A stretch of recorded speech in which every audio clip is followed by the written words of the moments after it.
Բարև ձեզ, ես հիմա նկարում եմ այս վիդեոն, որպեսզի տեղյակ պահեմ, թե ինչ է տեղի ունեցել այսօր առավոտյան մեր տանը։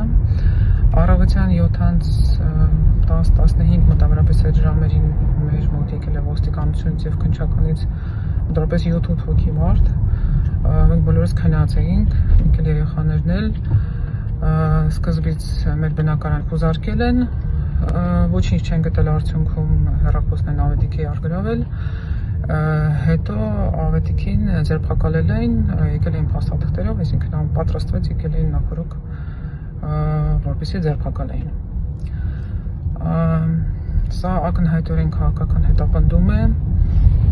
բոլորս էլ տեսնում եք ինչ է տեղի ունենում հիմա, բոլոր